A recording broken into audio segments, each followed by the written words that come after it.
festive greetings, one and all.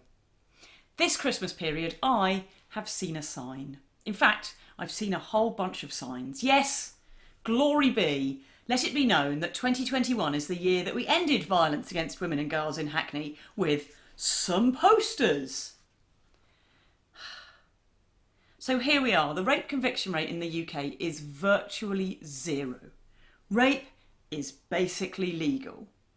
And organisations that campaign to end violence and harassment of women and girls are calling for all sorts of changes, a complete overhaul to the way that we treat victims, an overhaul to the way that we decide which cases to take to court, and an overhaul of the way that those cases are heard in court. We need to end things like taking victims' phones away, trawling through them for evidence of sort of previous aspects of their sex lives. We need to allow expert witnesses in court to explain to juries how rape may not look the stereotypical way that you might expect it to look. We have all these amazing and important things we could be doing. I haven't heard a single organisation being like, come on Hackney Council, let's have some posters. Posters telling victims of these things that they can call the police. Like we know, in fact, if anything, the one thing they should be doing is putting up posters providing the numbers that you can call in languages other than English, because we know if there's one group of people who are not sure who to ring or where they can get support, it's people who don't speak very good English. We absolutely should be putting up posters in other languages so that those women and girls know who to contact if they're afraid for their safety. But these posters are ridiculous. End domestic abuse now.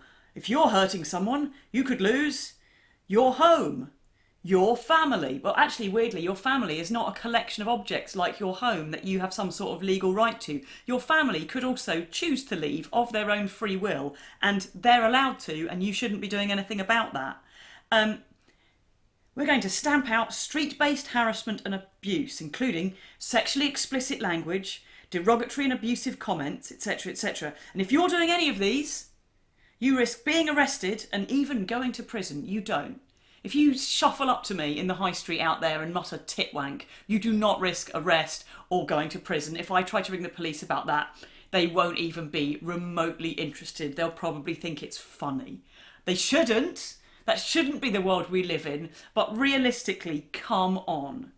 Right, I have reported to the local police here online comments where people have said that they're going to rip my head off and fuck my bleeding throat, and they've told me that it's not really a bad enough rape threat for them to take any further action. So that's the bar we're looking at. It's not sexually explicit language, it's quite a high bar there. And if they're really insisting they're going to go and do something about it, why don't they just scroll back to a year or so ago when I used to allow comments on videos because, you know, at that point we were still dealing with the tsunami of disgustingness that would show up. They could get started on dealing with all of those comments and tracking down those people and doing all that stuff. But they don't. They don't have the resources. They don't have the will to do it. They don't have the enthusiasm. They're not even interested in doing it. I mean, our culture needs to change so much if we're going to actually challenge violence and harassment against women.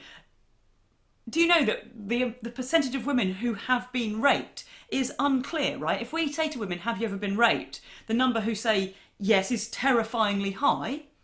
If we say to women, has anybody had sex with you after you told them not to, or continued to have sex with you after you told them to stop, the percentage goes up, right? So there's the start of our problem with rape, is that even the victims of it don't always realise that they're the victims of it because we don't even talk about it in the right terms, in the right way in our culture. And the worst thing about these posters is that for those of us who have experienced rape, violence, sexual violence, it's just rubbing salt into the wound. Oh, look, we're going to help when we know that that's not what's going to happen.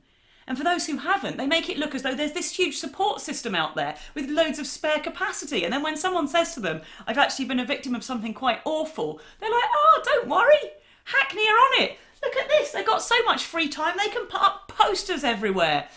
They do not have spare capacity. These posters must be costing them a fortune. Let's just sell adverts for Coca-Cola, stupid Santa adverts, and then spend the money actually doing stuff to challenge the actual problem that's out there, starting with police attitudes towards victims, which are at the absolute core of the heart of the first problem that needs tackling.